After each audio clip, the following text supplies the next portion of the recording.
Thank you. We are back again with Dr. Kaufman talking more about COVID-19. This we are simplifying the information for refugees and immigrants to understand better or to easily understand it. Right now we want to see and find out who are those people at high risk of COVID-19. So thank you. First of all, there is nobody without risk. In general, young people, children and young adults may be infected and not know they have it. However, there are young healthy adults who die from this. There are children who die from this. We never know which person will get it. So it's important we all think about it.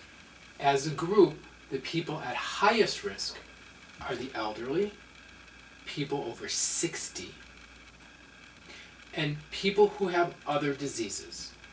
Lung diseases like asthma, tuberculosis, bronchitis, people with cancer, people with HIV, people with diabetes, immune diseases like rheumatoid arthritis. Lots and lots of diseases that make the immune system weak, that make the body's ability to fight infection weaker. So that if they get the infection, they can't fight it. The infection takes over, and they go to the hospital, and they may die. Which is why all of us, whether you're young and healthy or older, have to be very thoughtful about not catching it ourselves and not giving this to somebody who could really, really get sick. It's because of immunity system?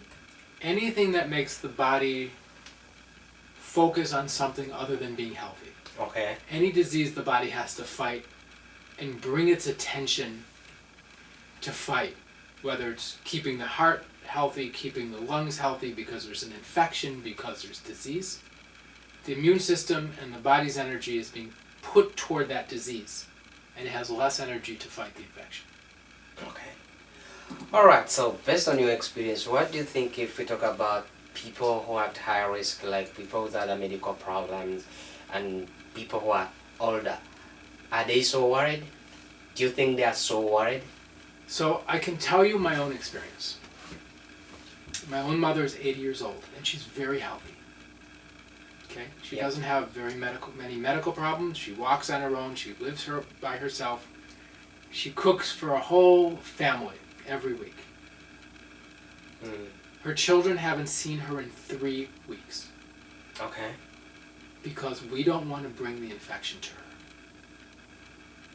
Even if she got it, she'd probably be okay, but we don't want to take that risk because she's elderly and we would like her alive and we don't want her in the hospital. So none of her children who visit her all the time have come to visit her because we care about her and we love her.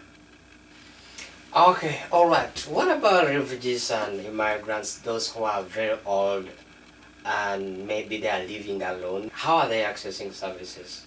Probably. Okay, so we would like other people to help them.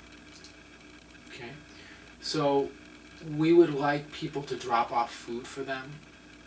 We would like people to leave food at the door, not come in and say hello, but drop food at the door and maybe stay 6 feet away, 2 meters away, not in the house, but in the doorway and talk for a couple of minutes to check in on them, to see how they're doing.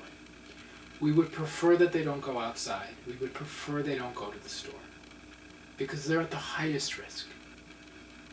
And people who are elderly usually move very slowly. Okay.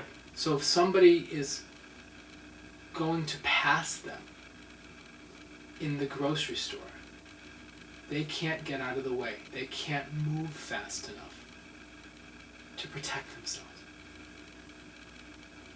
Thank you very much. So that's Dr. Kaufman with information about people at high risk. Thank you very much.